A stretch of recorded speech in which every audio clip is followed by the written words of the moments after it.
Feche seus olhos, vamos orar ao nosso Senhor. Santo Deus e Pai, que nós tenhamos, Senhor, a presença do Teu Santo Espírito. Não que sejamos unidos por tecnologia humana, mas que o Teu Santo Espírito una todos aqueles que estão conectados aqui e todos aqueles que ainda chegarão a este lugar. Todos aqueles, Senhor, que um dia ainda assistirão a esta live. Que o Teu Espírito, Senhor, como existe por todo sempre, Ele nos una em adoração, nos una em santificação. Nesta manhã, possamos relembrar, que possamos aprender, que possamos, Senhor, entender que somos pequenos, mas o nosso Deus é grande, pode todas as coisas. E queremos que esse poder haja na nossa vida. Queremos, Senhor, entregar este culto em Tuas mãos, mesmo com todas as nossas imperfeições. Aceita, Senhor, o nosso culto de adoração nesta manhã. É o que pedimos por Cristo Jesus. Amém, Senhor. Amém. A mensagem de hoje, ela está baseada em alguns livros da Bíblia, dois deles na realidade, e eu quero convidar você a abrir a sua Bíblia no livro de Colossenses, no capítulo 1, verso 24.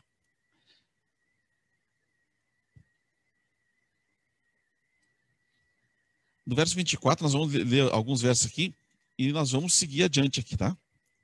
Nós vamos até o capítulo 2, no verso 5. Então, abre a sua Bíblia aí, não fica só pela minha leitura, abre a sua Bíblia, não importa a versão que você tem, porque o Espírito Santo está nos unindo, ele nos dá a capacidade de nós lermos, de nós entendermos, de nós conversarmos sobre o que estaremos lendo. Então, abre a sua Bíblia aí, e o subtítulo diz a missão de Paulo e o ministério do Evangelho. Colossenses, no capítulo 1, versículo 24, em diante. Agora me regozijo nos meus sofrimentos por vós, e preencho o que resta das aflições de Cristo na minha carne, a favor do seu povo, que é a igreja, da qual me tornei ministro de acordo com a dispensação da parte de Deus, que me foi confiada a vosso favor, para dar pleno cumprimento à palavra de Deus. O mistério que estivera oculto dos séculos e das gerações agora, todavia se manifestou aos seus santos, aos quais Deus quis dar a conhecer, qual seja a riqueza da glória deste mistério entre os gentios, isto é, Cristo em vós, a esperança da glória, o qual nós anunciamos, advertindo a todo homem e ensinando a todo homem em toda sabedoria, a fim de que apresentemos todo homem perfeito em Cristo. Para isso é que eu também me afadigo, esforçando-me o mais possível, segundo a sua eficácia, que opera eficientemente em mim. Gostaria, pois, que soubesseis quão grande luta vem manifestado por vós, pelos laodicenses, e por quantos não me viram face a face, para que o coração deles seja confortado e vinculado juntamente em amor, e eles também, toda a riqueza da forte convicção do entendimento, para compreenderem plenamente o mistério de Deus, Cristo, em quem todos os tesouros da sabedoria e do conhecimento estão ocultos. Assim digo, para que ninguém vos engane com raciocínios falazes, pois, embora ausente quanto ao corpo, contudo, em espírito, estou convosco, alegrando-me e verificando a vossa boa ordem e a firmeza da vossa fé em Cristo. Aqui Paulo está falando aos Colossenses e ele fala sobre o seu regozijo, sobre a sua alegria, sobre o prazer que ele tem de ensinar, sobre os sofrimentos, sobre a busca da perfeição, não a perfeição conforme a perfeição dos céus, a perfeição de Deus, mas a busca da perfeição, a busca do constante melhoramento daquilo que nós fazemos, daquilo que nós nos dedicamos, mas a perfeição de acordo com aquilo que nós colocamos em prática. Porque lembre, irmãos, não importa o quanto você sabe da Bíblia, o mais importante é quanto é você fiel naquilo que você sabe. Muitas pessoas se preocupam em conhecer, ter todo o conhecimento da Bíblia, e isso não vai nos levar a lugar nenhum, ter conhecimento da Bíblia. O importante é quanto eu consigo colocar em prática desse conhecimento. O quanto disso se torna vivo em mim e para mim e nas pessoas que estão ao redor.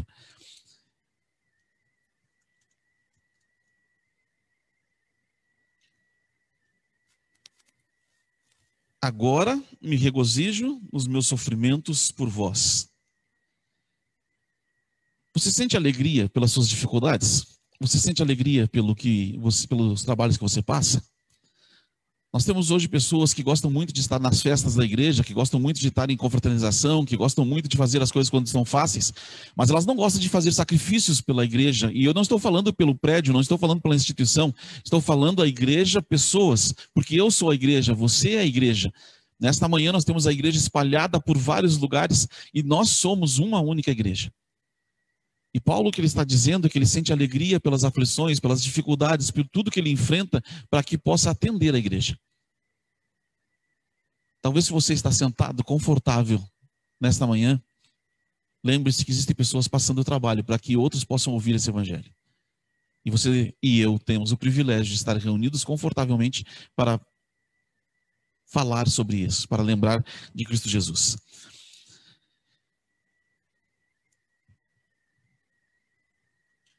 Nós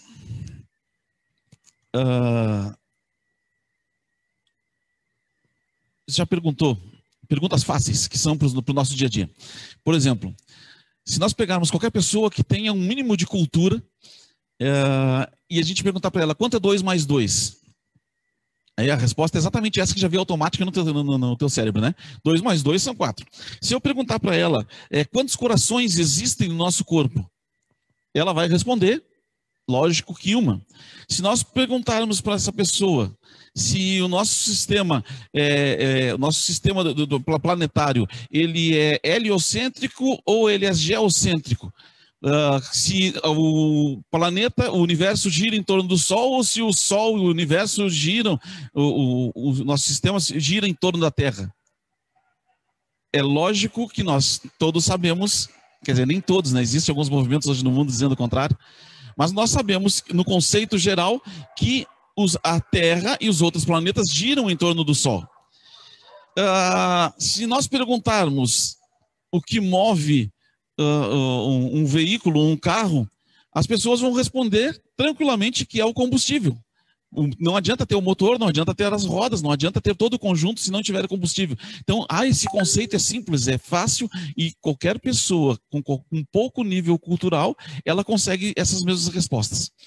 Mas se nós pegarmos e fizermos a pergunta, por exemplo, do que acontece quando a pessoa morre, é possível que dentro do nosso próprio grupo que está assistindo agora, vai vir assistir, nós vamos encontrar vários e vários conceitos.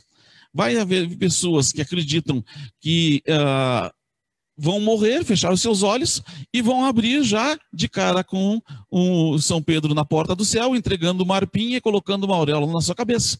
E agora, a partir de agora, vai ter asinhas como anjos e vai passar o resto do tempo tocando harpa de um lado para o outro. Vai ter aquelas pessoas que acreditam que vão morrer e vão reencarnar, vão viver no corpo de outra pessoa, vão nascer de novo. Vai ter outros conceitos de algumas pessoas, não são muitas, mas elas acreditam que elas vão abrir os seus olhos depois da morte e vão dar de cara com o diabo. E que o diabo tem aquele chifre grande, ele é todo vermelho, tem um rabo comprido e carrega com ele um tridente para ficar espetando, atormentando as pessoas. Né? E tem aqueles que acreditam que nós vamos morrer, ficar descansando até o dia da volta de Cristo Jesus. Nós teremos vários conceitos, nós teremos muitas coisas, muitas ideias em cima disso. Todas elas não são simples de serem respondidas, não são simples de serem compreendidas. Não são ideias como lógicas. Né? Não é 1 mais 1. Não é o sistema que nós conhecemos. Não é algo palpável, não é algo visto. Mas Paulo, nós lemos aqui que ele pede que nós tenhamos o conhecimento, no final no início do capítulo 5, que no capítulo 2, que nós tenhamos conhecimento para não sermos enganados por pensamentos humanos, por ideias do ser humano. E nós temos que ter conhecimento. E onde é que nós vamos ter esse conhecimento? Nós temos que ter esse conhecimento através da Bíblia. Nós somos cristãos, nós acreditamos e temos que acreditar na Bíblia. Certa vez eu estava conversando com um cristão, e nós estávamos conversando sobre alguns conceitos, e ele estava tentando me provar pela Bíblia alguns argumentos, e todos os argumentos que ele estava me mostrando, eu mostrava para ele que era contrário, só que ele chegou na seguinte questão e me disse assim: irmão, mas tudo que você está me mostrando esses últimos versos que você está me mostrando foram escritos por Paulo. Paulo era ser humano, então era falho como eu e como o senhor. Aí eu perguntei para ele, tá, então isso significa que tudo que Paulo escreveu era falho, nós não temos mais garantia de que nada do que ele diz veio de Deus. Ele disse, foi inspirado, mas eram as palavras dele. Então, nós temos que ter conhecimento da Bíblia, não nós termos ideias do que foi e do que é. Não no nosso conceito. Ou a Bíblia é inspirada como ela nos ensina, como ela mostra em todo o seu contexto técnico, no seu contexto histórico, ou nós deixamos de acreditar na Bíblia como uma inspiração e passamos a usar ela como um livro de história, que ela tem muita história. Mas não é isso que nós precisamos. Em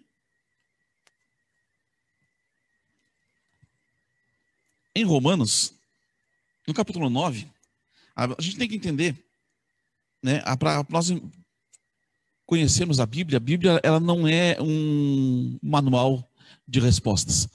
Eu me lembro quando eu era criança, logo que eu aprendi a ler, eu ganhei o Guia dos Curiosos. E ali dizia as perguntas mais absurdas que tinha. Mas eram todas respostas práticas do dia a dia. A Bíblia não é um guia dos curiosos. A guia não é um manual para nós aprendermos a responder e decifrar enigmas. A Bíblia é um livro de mistério. Essa é a parte mais interessante disso tudo, que a Bíblia ela é um livro de mistérios. Ela não é um livro para ser compreendido facilmente. Ela não é um livro para que qualquer pessoa compreenda. Ela é um livro que foi escrito para pessoas que querem entender e que amam e querem obedecer à vontade de Deus. Lá no início do livro do Apocalipse, no capítulo 1, nos primeiros versos, ele começa dizendo o seguinte, que para que eu seja bem-aventurado no estudo da Bíblia, eu tenho que ler, eu tenho que ouvir, e eu tenho que guardar. Ler, ouvir e guardar. Para entender o livro do Apocalipse, eu tenho que ler, eu tenho que ouvir, eu tenho que guardar. Aonde que eu leio? Onde é que eu vou ler a palavra de Deus? É na Bíblia. É única e exclusivamente na Bíblia. Nós temos outras coisas que auxiliam, temos outras literaturas que auxiliam, que levam todas elas à Bíblia. Mas se essas literaturas não nos trazem a Bíblia, não nos conduzem à Bíblia, se elas não nos dão mais vontade de lermos a Bíblia, essa literatura está com problema. Se ela vem falar, por mais que seja feito por pastores, por teólogos, por religiosos, mas ela não nos dá vontade de estudarmos a Bíblia, há algo de errado nessa literatura. Toda literatura, e nós sabemos que hoje ainda existem homens inspirados por Deus, como existem pregadores inspirados por Deus, como existem pessoas que socorrem, que são inspiradas por Deus, nós temos que ter esse conceito. A Bíblia, ela é um livro de mistérios. Mistérios para ser decifrados pelo Espírito Santo naquele que fizer a vontade de Deus. Aquele que ouve, que lê, aquele que ouve e aquele que guarda. Hoje nós temos um conceito que você pode ouvir em qualquer lugar. Qualquer lugar você pode ouvir a palavra de Deus. Sim ou não? Nós estamos aqui hoje e não só essa limitação não é só espaço, mas ela também é tempo, porque essa gravação ela vai ficar permanentemente nas redes sociais e por qualquer época, qualquer dia, ela vai poder ser alcançada. Então nós podemos ouvir não somente em qualquer lugar, mas em qualquer hora uma mensagem bíblica. Mas o nosso conceito em que João está escrevendo, que João escreveu, que a Bíblia foi escrita, não existia internet, não existia rádio, não existia nada que fosse assim. Então o que Deus estava dizendo aqui, e ainda que Paulo reforça dizendo, não os deixeis de congregar, existe um lugar que é o ideal, o específico para que eu ouça a palavra de Deus. Esse lugar é a igreja. Por mais que se haja argumentos para que se diga que eu posso ouvir em qualquer lugar, você pode ouvir, você pode assistir, mas você não pode participar. A comunhão, ela se torna quando nós estamos unidos em espírito, na adoração. Nós hoje vivemos nessa união de espírito, que foi o que nós pedimos na primeira oração do culto. Mas nós não estamos com os nossos irmãos, nós não estamos abraçando. Tanto que nos últimos cultos as pessoas dizem, que legal, estou vendo irmãos, estou matando saudades, né? Um pouquinho da saudade. Nós precisamos ter contato. Esse contato, ele é essencial para o relacionamento. Por isso que Paulo diz, não deixeis de congregar. Não deixeis de ir à igreja. Não deixeis de frequentar os cultos. Nós estamos em uma situação diferente. Estamos aproveitando o melhor que nós temos dentro das circunstâncias. Mas o ideal é estarmos reunidos nas igrejas. É estarmos reunidos sempre, para que nós possamos compreender e colocar em prática. Depois, mas o primeiro é a leitura. A leitura eu faço na minha casa. A leitura é a minha comunhão pessoal. Depois eu vou ter a comunhão com os meus irmãos. E depois eu vou ter a comunhão com aquelas pessoas que não têm, que é o guardar, que é o praticar, que é o evangelizar. Porque o resultado da minha comunhão pessoal, o resultado da minha adoração, vai fazer com que eu testemunhe. E esse testemunho não é dado para a igreja, ele é dado para as pessoas que estão fora da igreja. Mas vamos a Romanos. O livro de Romanos é o que nós queremos ler um pouquinho mais agora aqui. O capítulo 9 de Romanos é um capítulo espetacular, porque ele traz um monte de mistérios.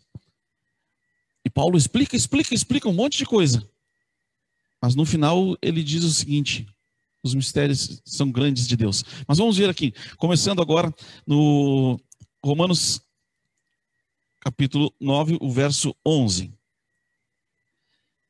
Ainda não eram os gêmeos nascidos, nem tinham praticado o bem ou o mal, para que o propósito de Deus quanto à eleição prevalecesse, não por obras, mas por aquele que chama.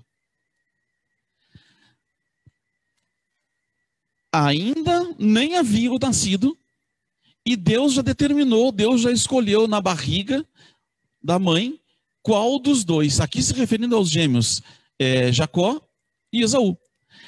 O normal era o primeiro nascer, receberia ele todas as regalias, as maiores regalias da família, era ele ser o chefe, era ele receber os benefícios, era ele ter o privilégio de chefiar a família quando o pai falecesse. Mas Deus escolheu, e aqui Paulo está deixando bem claro, Deus escolheu lá na barriga antes de haver pecado. Então não houve uma rejeição a Esaú pelo que ele fez. Não houve uma rejeição a Esaú por algum pecado que ele cometeu. Lá no ventre, nem consciência ele tinha ainda, mas Deus escolheu o seu irmão e rejeitou a Esaú. E não foi pelas obras de Jacó. Foi Deus quem determinou. E em muitos pontos da Bíblia nós vamos encontrar que Deus determina, que Deus cega, que Deus endureceu o coração das pessoas. Como é que nós vamos explicar isso? Né? Por exemplo, o mesmo capítulo aqui, ele vem falando que o povo de Israel foi seu coração endurecido, seus olhos foram cegados, não só naquele momento, mas também por anos ainda, quando Paulo ele declara que até os atuais dias, os judeus eles haviam sido cegados. Se os judeus foram cegados, então significa que eu, como ser humano, não tenho problema nenhum, já que então Deus escolheu Israel não pelo que ele fez, nem pelo que deixou de fazer. Deus rejeitou Esaú não pelo que ele fez, não pelo seu pecado, mas Deus escolheu. Como pode Deus fazer essas escolhas? E no final, ainda, Romanos, no versículo 14, nós lemos o 11, ele diz assim: que diremos, pois, há injustiça da parte de Deus? De modo nenhum. Não há injustiça da parte de Deus, porque a justiça dele vai muito além da nossa capacidade. Esse são os enigmas de Deus. Nós não temos como compreender tudo o que Deus faz. Não há como fazer isso.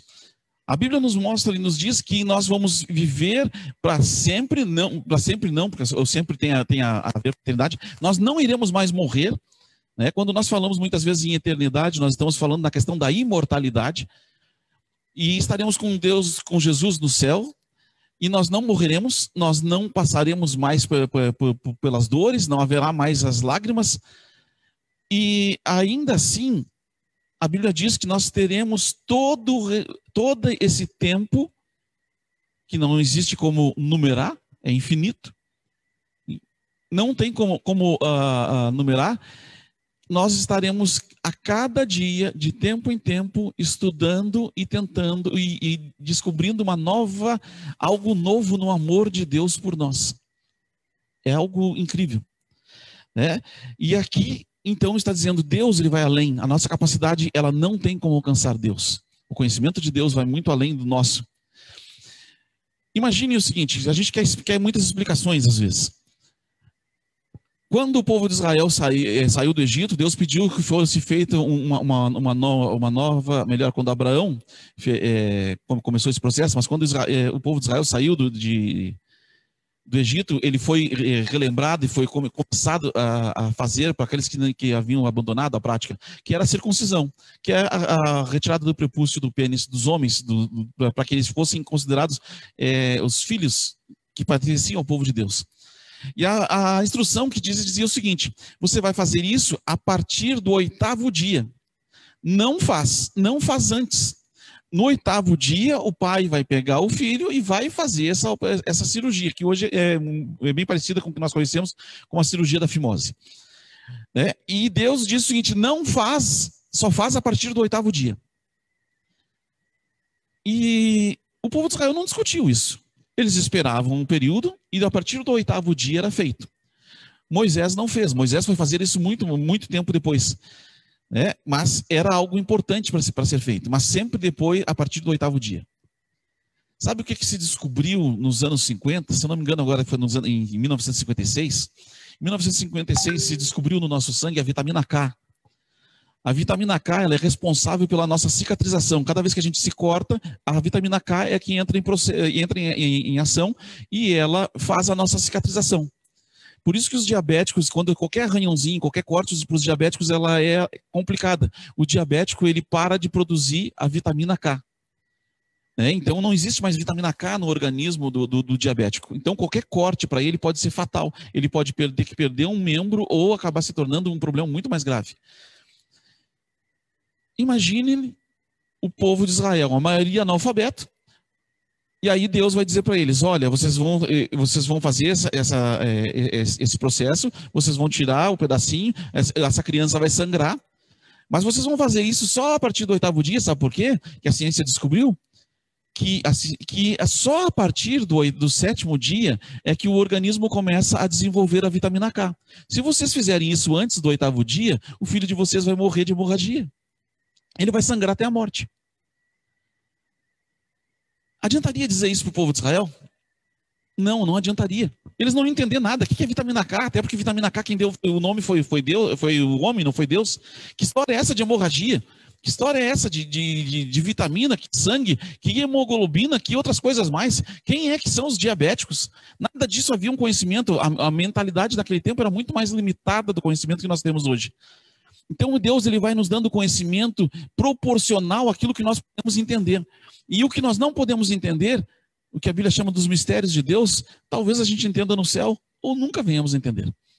Mas o mais importante é que aquilo que nós precisamos, quando nós precisamos do conhecimento, e o conhecimento eficaz, nós encontramos tanto no Novo Testamento, lá em Pedro, como nós encontramos também em Juízes, quando vai haver o anúncio do nascimento de Sansão, em Juízes no capítulo 13, ali a Bíblia garante que se você tiver vontade, se você quiser conhecimento, peça a Deus que Deus vai dar. Tudo o que é necessário para a nossa felicidade, tudo o que é necessário para a nossa salvação, todo esse conhecimento, Deus vai conceder. E ele diz, ele vai encaminhar uma pessoa para você, para explicar isso. Talvez você esteja assistindo hoje essa live porque você teve a vontade de entender, de compreender, ou porque alguém que já fez isso o encaminhou até esse momento. Entender, compreender, é muito importante.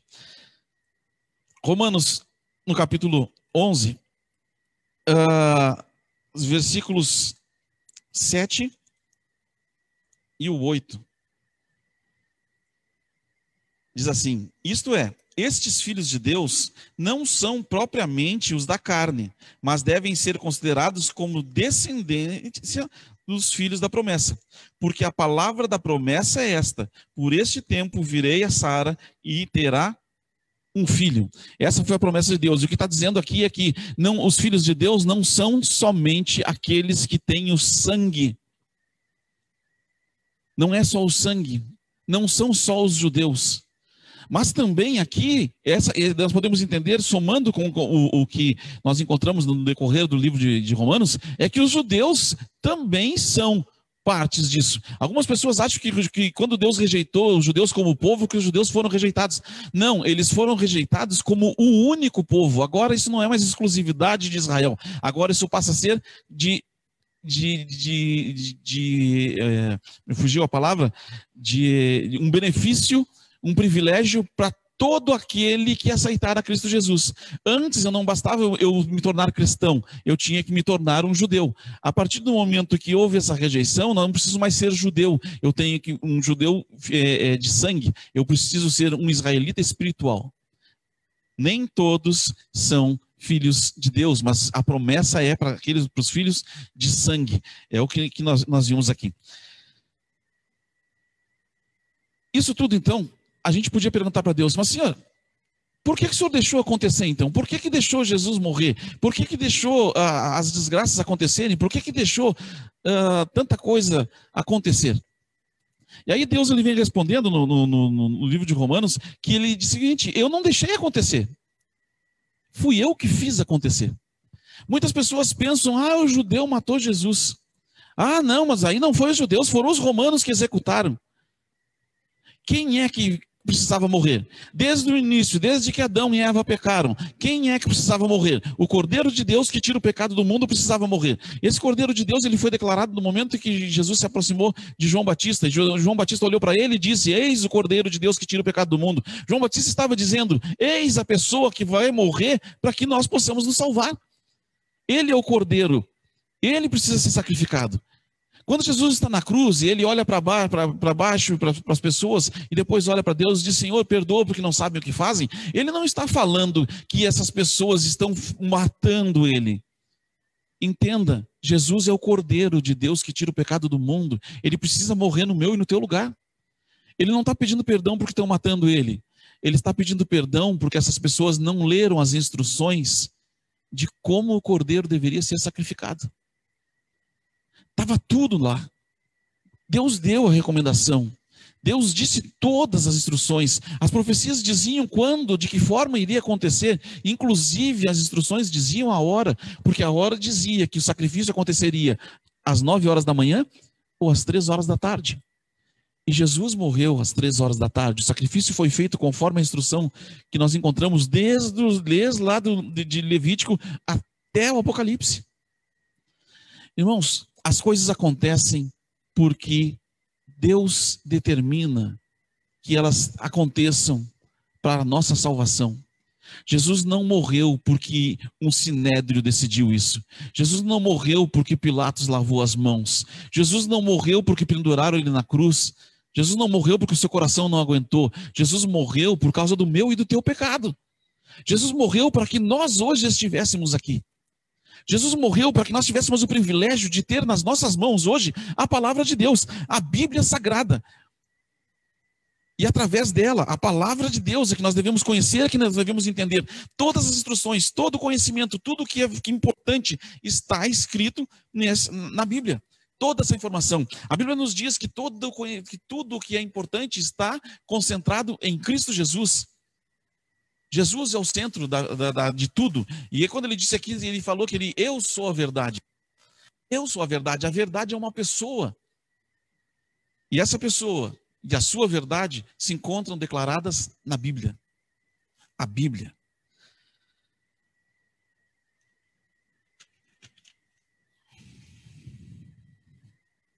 Nós devemos nos familiarizar com a Bíblia. Devemos ter a familiaridade com a Bíblia essa familiaridade ela tem que ser, ela é fundamental para o cristianismo. Ela é imprescindível para o cristianismo. Ela é inegociável. Não tem como haver negociação no nosso conhecimento. Nós precisamos conhecer a Bíblia, nós precisamos conhecer o autor da Bíblia, nós precisamos ter essa intimidade com Deus. É uma das maiores responsabilidades que nós temos como cristãos, conhecer a Bíblia. É um privilégio que Deus nos dá, conhecer a Bíblia, estudarmos a Bíblia. Vai além do prazer de ler, vai além da captação de conhecimento. Ela vai visitar, estar junto, mergulhar, se tornar família, familiarizar-se, que foi o que eu já tinha dito antes, é tornar-se próximo de Deus. Estudar a Bíblia é isso, é tornar-se próximo de Deus. Mais do que tornar-se próximo de Deus, é tornar-se próximo das criaturas de Deus. E não só de Deus, é tornar-se próximo de Abel, é tornar-se próximo de Caim, é tornar-se próximo de Noé, é tornar-se próximo de Abraão. É você se tornar íntimo de Isaac, de Jacó. É você se tornar íntimo de Davi. É você conhecer os lugares onde a Bíblia foi escrita. É você entender os lugares onde as coisas vão acontecer. Ter intimidade, fazer parte da sua.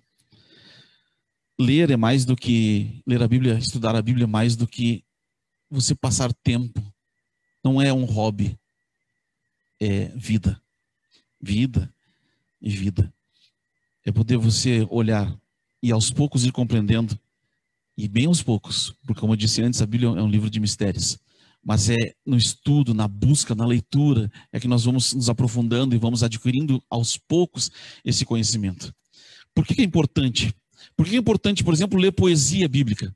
Por que eu tenho que olhar o livro de Cantares, Provérbios? Por que é importante eu ler o Evangelho? Por que é importante eu estudar o Apocalipse? Não entendo nada do Apocalipse, eu leio, é um monte de confusão.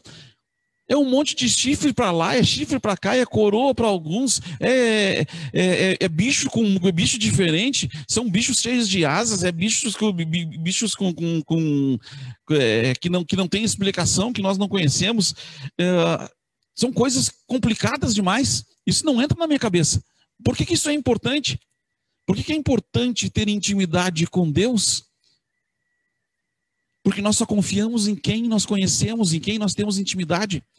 Como é que eu vou confiar a Deus as minhas vontades? Como é que eu vou confiar a Deus o meu destino? Como é que eu vou confiar a Deus as coisas que eu gosto, as coisas que eu compro?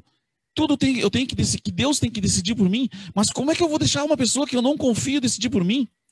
Como é que eu vou deixar uma pessoa que eu nunca vi entrar na minha casa e dizer que as paredes têm que ser dessa cor, que os móveis têm que ser esse? Se eu vou contratar um arquiteto, se eu vou contratar um decorador, eu tenho que saber a fama dessa pessoa. Eu tenho que saber o que foi que ele já fez. Se eu não confio nela, eu não vou pagar para ela.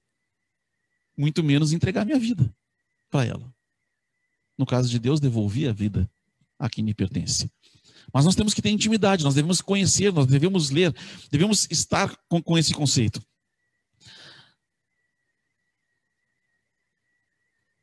Quem gosta de aventura, encontra na Bíblia. Quem gosta de filme de terror, encontra na Bíblia. A Bíblia é cheia de demônio, a Bíblia tem diabo para tudo que é lado. Gosta de literatura de terror? Vai ler a Bíblia, vai encontrar. Gosta de poesia? Tá lá. É romântica. Não tem problema, a Bíblia está cheia de romantismo. Vai ver lá a história de Jacó com Raquel. Vai ver as histórias, os romances de Davi. Vê muitas histórias de amor, sacrifícios de amor, vidas sendo entregues por amor. Tem aventura, tem muitos heróis na Bíblia. E nós não estamos falando só de Jesus, que nem se compara. Nós temos heróis, né? Nós temos homens que lutavam com espadas, temos homens que lutavam com lanças, temos homens que usavam funda, temos homens que matavam gigantes, tem morte a torto e direito na Bíblia. Tem de tudo que é tipo de coisa. Nós podemos encontrar prosa, nós encontramos parábolas, nós encontramos todas as formas de histórias. Nós temos na Bíblia. Você tem que se tornar íntimo, você tem que gostar disso, tem que sentir, para que conforme você vai avançando na sua fé, conforme você vai entendendo, você possa ver que a Bíblia, ela não está falando de objetos, nem falando de coisas. Ela está falando, e tudo é símbolo da salvação, tudo é símbolo de Jesus. Quando você consegue entender, lendo a Bíblia, que quando Jesus diz, eu sou o caminho, a verdade e a vida, ele está se referindo que ele é a porta da salvação, que ele é a porta da graça, que ele está dizendo que o que foi plantado lá no tabernáculo, no deserto, as portas que davam acesso ao processo de salvação, ao processo de perdão, ele está dizendo, eu sou aquelas portas. Você consegue entender que quando Paulo está falando de escudo, ele não está falando de uma guerra física, ele está falando de um conceito espiritual, e que Jesus, a Bíblia, todos eles são essa armadura que nós precisamos ter. Você descobre que a cruz não é um instrumento de morte, a cruz está falando de um instrumento de salvação, que o cordeiro, como nós nos referimos, ele é Jesus, que o sacerdote, ele é Jesus, que tudo na Bíblia, tudo aponta para a salvação. Mas para isso você tem que estudar a Bíblia, você tem que se tornar íntimo da Bíblia, você tem que ler a Bíblia quando você não tem vontade de ler a Bíblia. Como é que eu faço isso? Entenda que você precisa ler a Bíblia, você precisa ter conhecimento da Bíblia.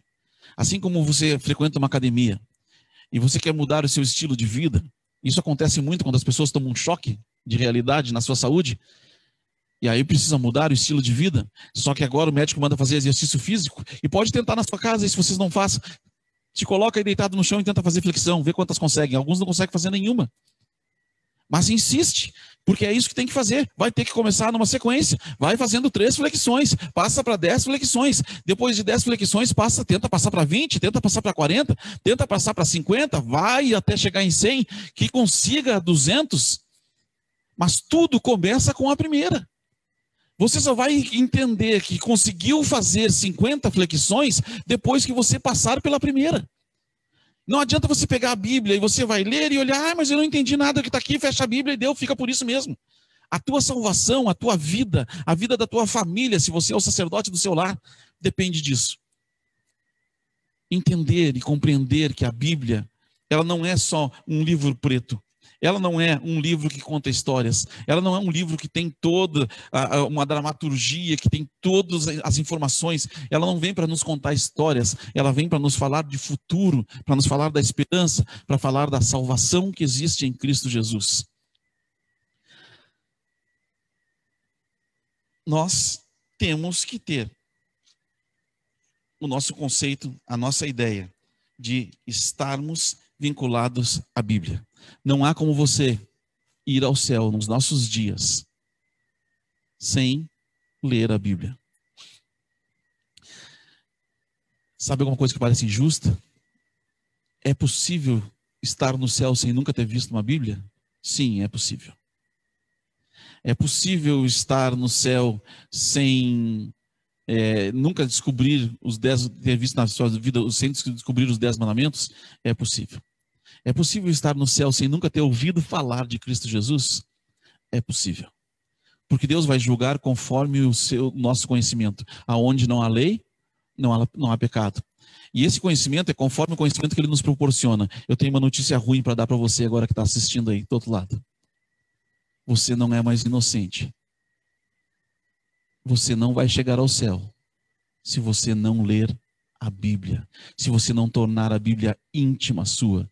Se você não conseguir entender e conhecer e enxergar as pessoas como algo que vai além da história, mas pessoas que se entregaram para Deus. Você consegue entender que a partir de hoje, se você não sabia, você é obrigado a ler a Bíblia. Não obrigado porque Deus quer que você faça isso. É porque você quer se salvar. Porque eu quero me salvar. Então eu preciso ter o conhecimento. Esse conhecimento vai me levar à confiança. Confiança me leva a relacionamento. Nós vamos para o céu não pelo que nós conhecemos, mas por quem nós conhecemos. Parece injusto? Não, não é injusto. Porque é pelos méritos de Cristo Jesus. Jesus está dizendo o seguinte: não importa quanto você sabe, busque sabedoria, mas coloque em prática isso. E essa prática tem a ver com relacionamento. A Bíblia é um livro fantástico, é um livro espetacular. Não tem como nós conhecermos, não tem como nós entendermos completamente ela, porque ela é a palavra de Deus, mas ao eu ler, ao eu confirmar, eu começo a adquirir confiança, conhecimento. Algumas pessoas falam que a fé é a tentativa de pessoas que têm medo da realidade, então se escondem na leitura da Bíblia. Pois eu digo o contrário. Negar Deus, negar a verdade da Bíblia, é a tentativa de fugir do medo que você tem de ter que mudar a sua vida, de ter que entregar-se para Cristo Jesus. A Bíblia é uma só. E ela vai continuar sendo uma só. Ela sempre será a palavra de Deus. Muito em breve nós vamos perder ela. Não sei da forma como isso vai acontecer. Muitas coisas têm acontecido e mostrado que tudo que nós entendíamos de profecias, muitas das coisas que nós entendíamos de profecias, elas acontecem de maneira diferente. Um vírus, uma gripe, vem mostrar ao mundo que nós não somos nada. Então eu não sei como é que se realizar. O que eu sei é que Jesus disse: eis que estarei convosco todos os dias, até a consumação dos séculos. Para que eu tenha fé que isso é verdade, para que eu creia, eu preciso ler a Bíblia. Eu preciso ter a noção de quem é esse Deus, quem é o meu Deus, o que Ele está fazendo, o que eu estou fazendo para buscar. Muitas vezes nós nos preocupamos muito em descobrir fatos e verdades e nós nos esquecemos de conhecer quem é Jesus, quem são.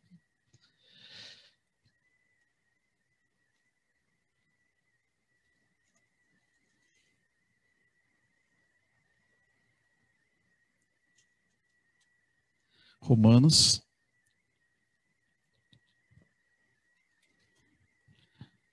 os versículos 26, 27 e 28.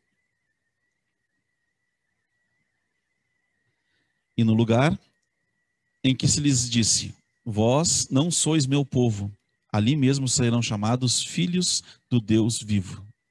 Mas relativamente a Israel, dele clama Isaías: ainda que o número dos filhos de Israel seja como a areia do mar, o remanescente é que será salvo. Porque o Senhor cumprirá sua palavra sobre a terra, cabalmente e em breve. A palavra do Senhor, ela é única e ela se cumpre. Ela vai se cumprir e em breve. E os números de salvos vai muito além daquilo que nós conhecemos, do que nós temos noção. Eu não sei como é que Deus faz para julgar as pessoas. Por que algumas pessoas vão passar a vida todinha dentro da igreja e quando eles chegarem para Jesus e dizerem: Senhor, nós estamos aqui, ele vai olhar assim e vai dizer: não vos conheço. Na realidade até eu sei, porque o próprio Jesus dá a resposta. Porque eu não fiz nada pelo meu próximo. Como eu sei o que eu tenho que fazer pelo meu próximo? Lendo a Bíblia. A Bíblia é o nosso manual. A Bíblia é o que nos traz essa resposta. Nós estamos hoje, temos que passar por um vestibular. E Deus nos deu a pergunta. A pergunta nós encontramos em Mateus, onde ele pergunta, onde ele separa os cabritos dos cordeiros. E essa é a pergunta que ele faz. Só que Deus nos dá a pergunta e ele nos dá as respostas. E o vestibular da vida, ele tem duas alternativas. Nós agimos como cabras ou nós agimos como cordeiros. Aos cordeiros ele vai dizer: fica na minha direita, vocês vão comigo para o céu. Às cabras ele vai dizer: afasta-te de mim, porque não fizeram bem ao próximo, porque não visitaram aos que estavam presos, que não atenderam às viúvas, não atenderam aos órfãos, não atenderam ao necessitado. A Bíblia é cheia de mistérios, mas a nossa salvação ela é clara. É pelos méritos de Cristo Jesus. Mas para que eu aceite isso, eu devo levar esse evangelho a outras pessoas. Leia a Bíblia, torne-se íntimo da Bíblia. Viva a Bíblia no seu dia a dia. Os monges, na época da Idade Média, eles desenvolveram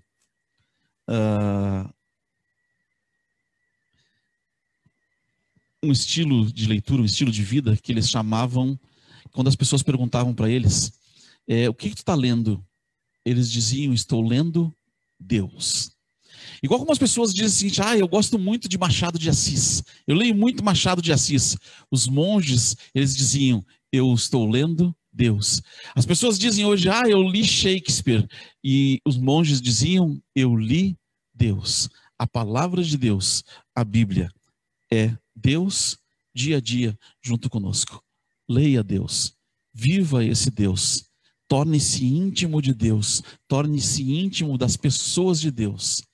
E com certeza, Deus vai voltar e vai nos levar, porque os que vão para o céu são aqueles que conhecem, que são íntimos, que são familiarizados com Deus. Deus nos abençoe, Deus esteja a cada dia junto com você e junto com a sua família. Deus lhe ajude, Deus lhe ensine a ser o sacerdote do seu lar, para que os seus filhos, para que a sua esposa, para que o seu marido, porque muitas vezes o sacerdote tem que ser a própria esposa, seja o líder espiritual da sua casa. Seja você a referência dentro do seu lar. E com certeza você e sua família vão estar aguardando Jesus voltar muito em breve junto com os céus. Vamos cantar uma música para nós podermos encerrar o culto desta manhã e sermos muito, muito felizes na intimidade com Cristo Jesus.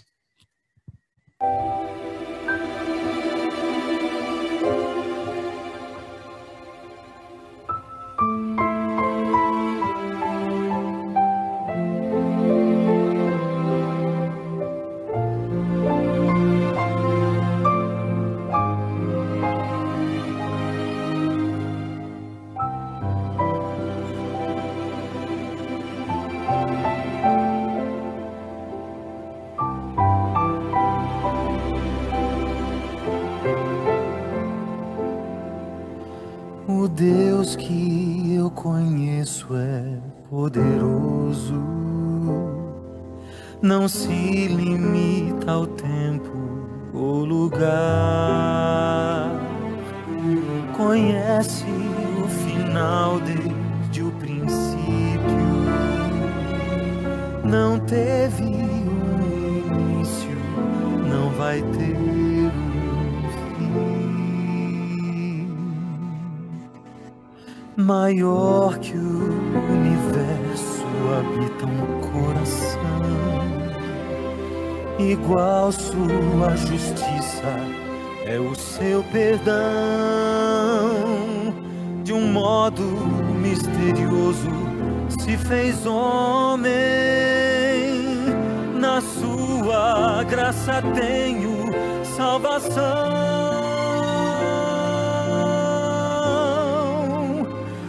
Deus que eu conheço deixa a coroa e vem em busca dos perdidos. Não se intimida ante a dor e o sacrifício.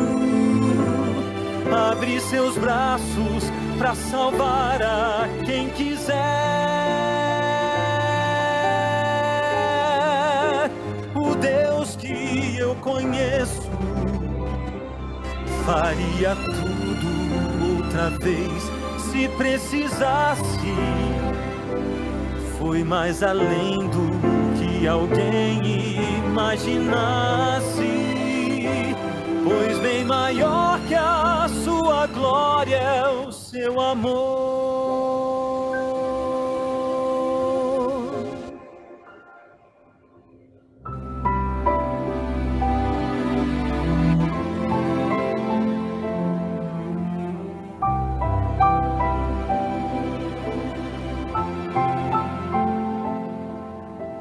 O Deus que eu conheço é diferente, vai fundo quando o assunto é salvação, entrega a própria vida pelos filhos, morrendo pendurado numa rude cruz. Maior maior que o universo habita um coração. Igual sua justiça é o seu perdão. De um modo misterioso se fez homem. Na sua graça tenho salvação. O Deus que eu conheço deixa a coroa e vem em busca dos perdidos. Não se intimida ante a dor e o sacrifício. Abre seus braços para salvar a quem quiser. O Deus que eu conheço faria tudo outra vez se precisasse. Foi mais além do que alguém imaginasse, pois bem maior que a sua glória é o seu amor.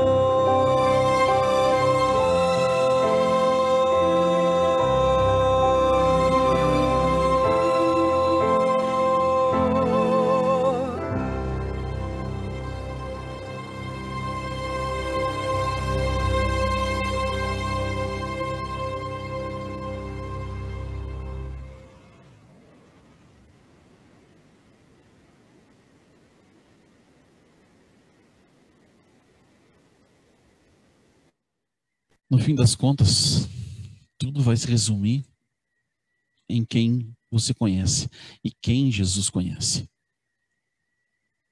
Naquele dia, quando Satanás vier apresentar as suas acusações, Jesus vai colocar a sua mão sobre nós e vai dizer para o Pai: Pai, pode deixar esse passar, porque esse eu conheço. Esse andou comigo, esse atendeu aos meus pedidos, esse orou, passou madrugadas junto comigo, esse estudou da nossa palavra. Esse, Pai, eu conheço. Conheça a Deus, entregue-se a Deus e deixe Deus fazer os milagres que Ele quer na tua vida. Deus abençoe. Até o nosso próximo culto. Amém.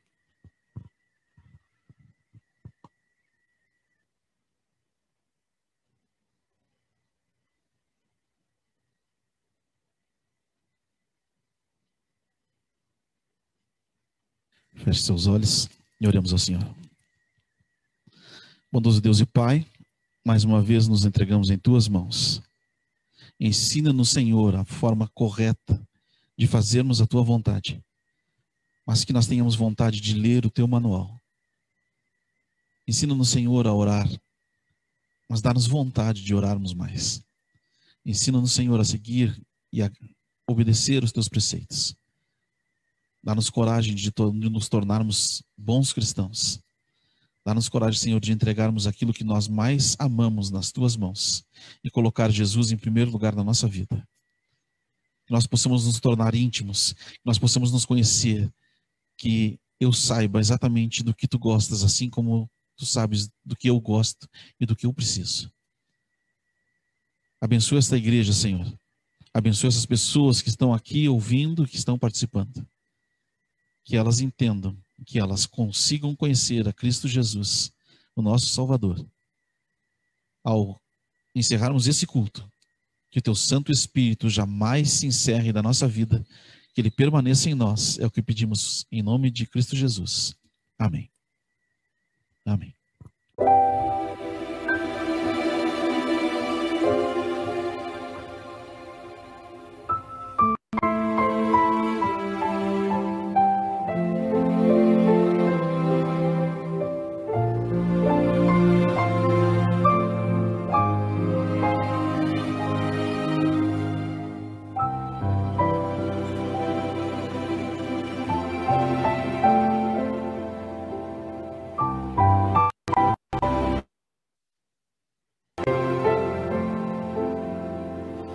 O Deus que eu conheço é poderoso, não se limita ao tempo o lugar. Conhece o final desde o princípio.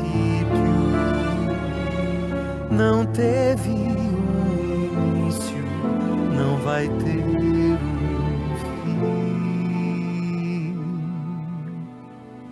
Maior que o universo habita um coração, igual sua justiça é o seu perdão. De um modo misterioso se fez homem, na sua graça tenho salvação.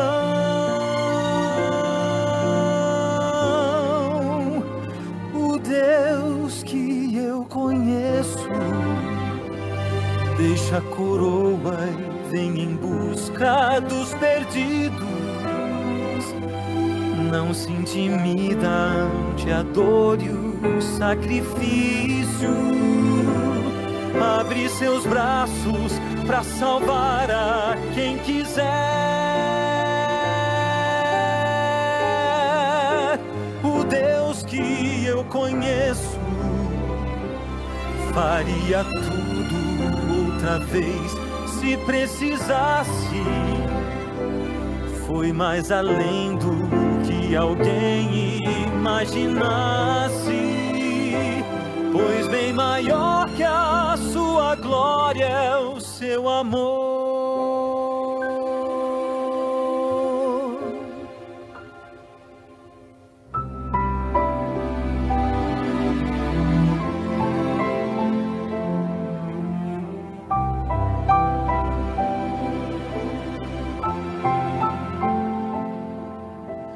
O Deus que eu conheço é diferente. Vai fundo quando o assunto é salvação. Entrega a própria vida pelos filhos, morrendo pendurado numa rude cruz. Maior que o universo habita um coração, igual sua justiça é o seu perdão. De um modo misterioso se fez homem, na sua graça tenho salvação. O Deus que eu conheço deixa a coroa e vem em busca dos perdidos. Não se intimida ante a dor e o sacrifício. Abre seus braços para salvar a quem quiser. O Deus que eu conheço faria tudo outra vez se precisasse. Foi mais além do que alguém imaginasse, pois bem maior que a sua glória é o seu